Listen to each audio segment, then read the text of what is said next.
好，现在来看到是川普沦为全球的笑柄。今天我们来特别看到的是加州州长纽森自己开始开酸模仿川普的画面。那么华尔街也嘲讽呢，这个川普是 nacho， 什么意思？等一下我们一起来看。另外，美国现在内部面临的就是非常严重的停滞性通膨，还有经济崩盘。现在说其中选举，川普必大败吗？好，今天就这些议题，我们会一起来做关心。现在呢，我们来看到的是这个全世界都在嘲笑川普，并且对他开酸了。首先是美国自己内部自己人，我们来看到加州州长纽森竟然在这个时候，他做出了这样子的一个文件，上面署名这个叫做英俊的州长版本的一个驾照，而且呢，上面就是一个纽森的图像，并且呢，他在上面署名说是纽森州长留下来的。那么他这个发言人，纽森的发言人还取笑他说呢，这一位呢可以去做这样子的一个护照，取笑川普我们伟大国家的愚蠢总统，真的是很好玩的一件事情。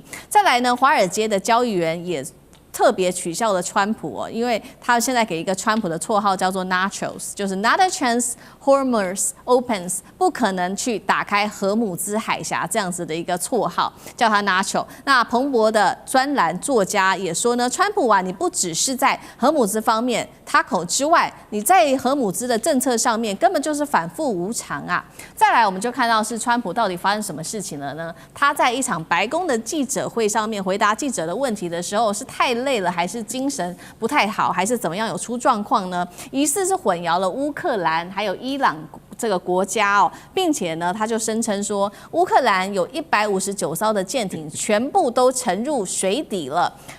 这个话一出呢，这个记者们就面面相觑，想说这是怎么回事？他到底在讲哪一个国家呢？所以呢，中国大陆的牛弹型官媒就说，现在也不知道是乌克兰还是伊朗还是美国比较尴尬川普你应该要好好注意一下自己的精神健康的卫生。好，另外一方面呢，就是欧洲国家最新也补刀了，来自于法国直接打脸川普，不是说要在华府盖一个凯旋门吗？法国就说，你知不知道凯旋门代表的意义是什么呢？它代表的是拿破仑在战后历史与帝国的象征地位，它代表的是一个帝国荣耀的终点，不是起点啊！你这时候盖这件事情来做形容，是不是有点怪怪的？那还有嘲笑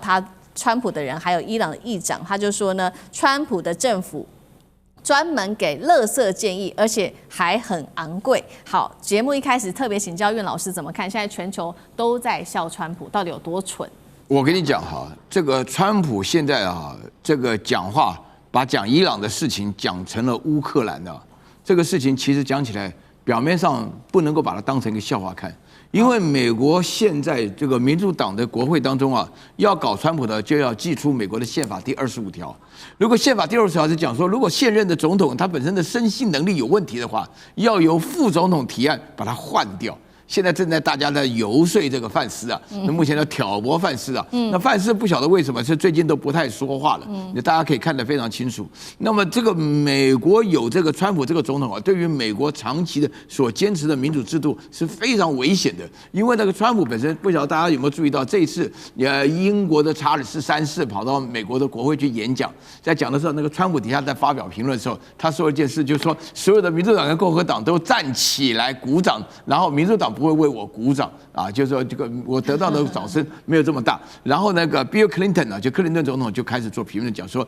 这个真是肉麻当有趣，这是非常非常严重的一件事情。为什么呢？因为在民主的殿堂，也就是美国的国会当中，一个 monarch 就是一个君王君王就是美国革命的对象，跑到这个国会来演讲，然后所获得的掌声比民主选出来的总统还要多。大家觉得这个总统讲话就不是人，所以说有理智也不是人，那心智有问题更不是人。所以说，我觉得这里头的话呢，就是川普变成大家的笑柄的主要原因，就是他原来长期的时候一直是表现出来要笑别人什么的，但是川普话讲多了，出现一个很大的问题。假如说我们假设他身心非常健全，他有一个非常大的问题，他的历史跟地理的知识恐怕不到小学3年级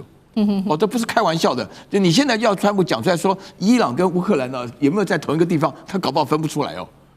他搞不好分不出来，因为他们没听过他讲这种问题，也没有听过川普讲任何稍微有一点点知识性的言论。啊，都是这个，因为在大陆有一个人学川普讲话，那个讲话的话，他自己是教小孩子英文的，或者教初中英文的，就是原部就是重复那个字啊什么的，就是讲得非常夸张。所以我个人会觉得说，对于美国来讲，这个川普在美国是一个独特的案例。那既然他是民主选出来的，然后他现在所表现的又这个样子，所以对于美国有识之士，尤其是加州的人啊，或者说像华尔街、像纽约的人，他们觉得很丢脸。这个真是非常麻烦、非常大，因为你民主选出来的总统搞成这个样子的话，证明民主的这个制度是有问题的。好，那将军又怎么看呢？法国这个凯旋门非常有意思哦，这现在刚好是英国国王哈，这个查尔斯3世正在美国做国事访问哈，他跟川普有一场对话，非常有趣哈。这个川普曾经讲过，如果不是我们美国，你们看欧洲都在讲德语，因为他讲的是希特勒占领整个德国2次世界大战。结果查尔斯王子怎么回复他了？如果不是我们英国，你们现在美国全部在讲法语，那代表什么？因为法国在那个时代哈，确实有法国，这个美国是法国的殖民地哈，曾经有一段时间的哈，对，很大一块地方。那当然这个查尔斯王主要是回对我一些，但是从这句话我们也知道，就法国来讲，他这个凯旋门当然跟拿破仑有关了哈，是拿破仑下令盖的。可是拿破仑对这个凯旋门盖一半以后，他就因为滑铁卢战役失败就结束了，就后续就没有盖，是后续再把它盖完了。所以这个凯旋门并不能代表法国那时候这个帝国时代的辉煌历史哈。那川普可见呢，他对这个历史完全不了解，他现在去盖凯旋门，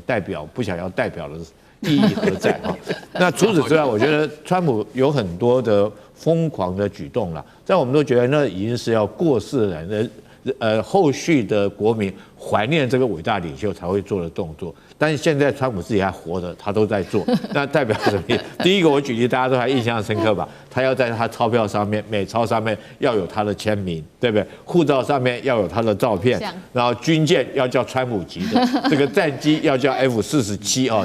纪念第47任总统。现在更离谱了，今年度的高尔夫 PGA 巡回锦标赛哈，他还在这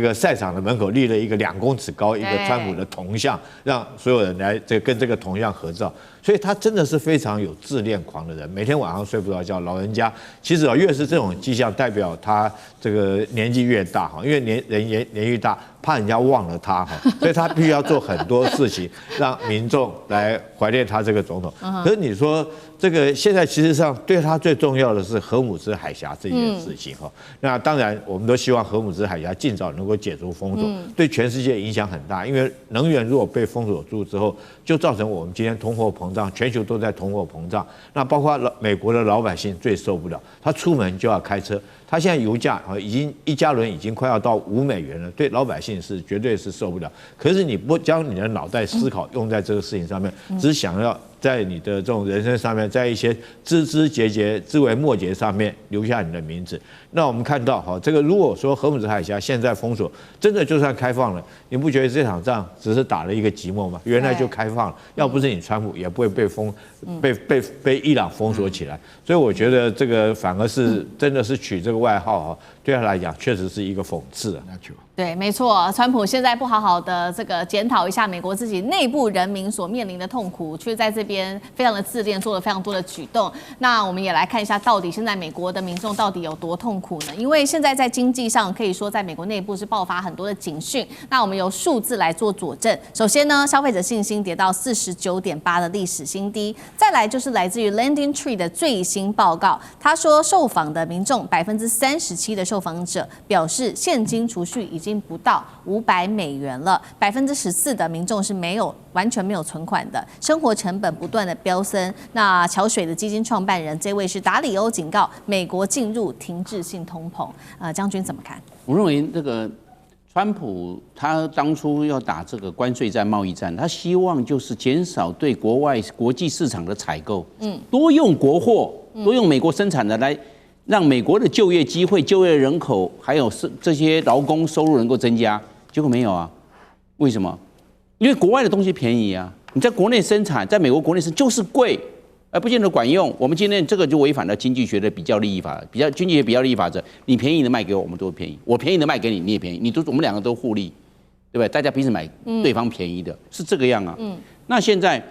这个美国在去年2025年美国的贸易赤字1兆200亿美元，1.02兆你看看他经过这个努力你还是贸易赤字，你还是要买国外的，因为受不了。但问题是，美国问题出在哪里？美国制造业已经萎缩了，美国制造业占美国总体的 GDP 的收入只占9.7%，不到10%你要想到非常低那你这样换句话说，你的制造业怎么会那么差呢？也就是说，它在去年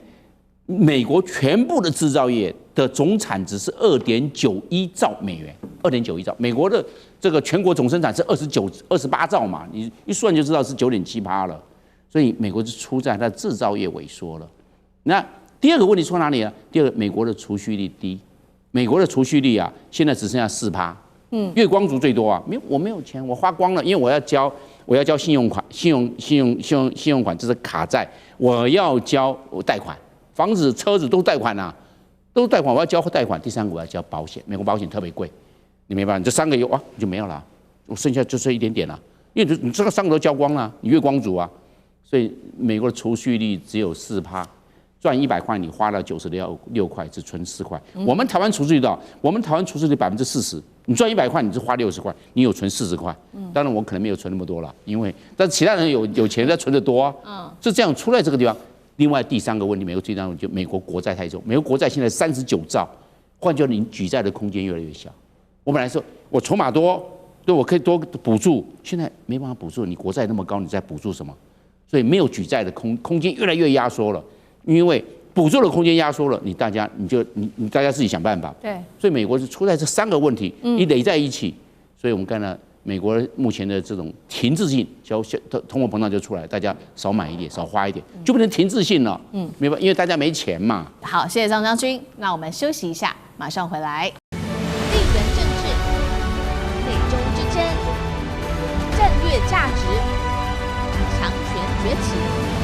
小国生存。现在与未来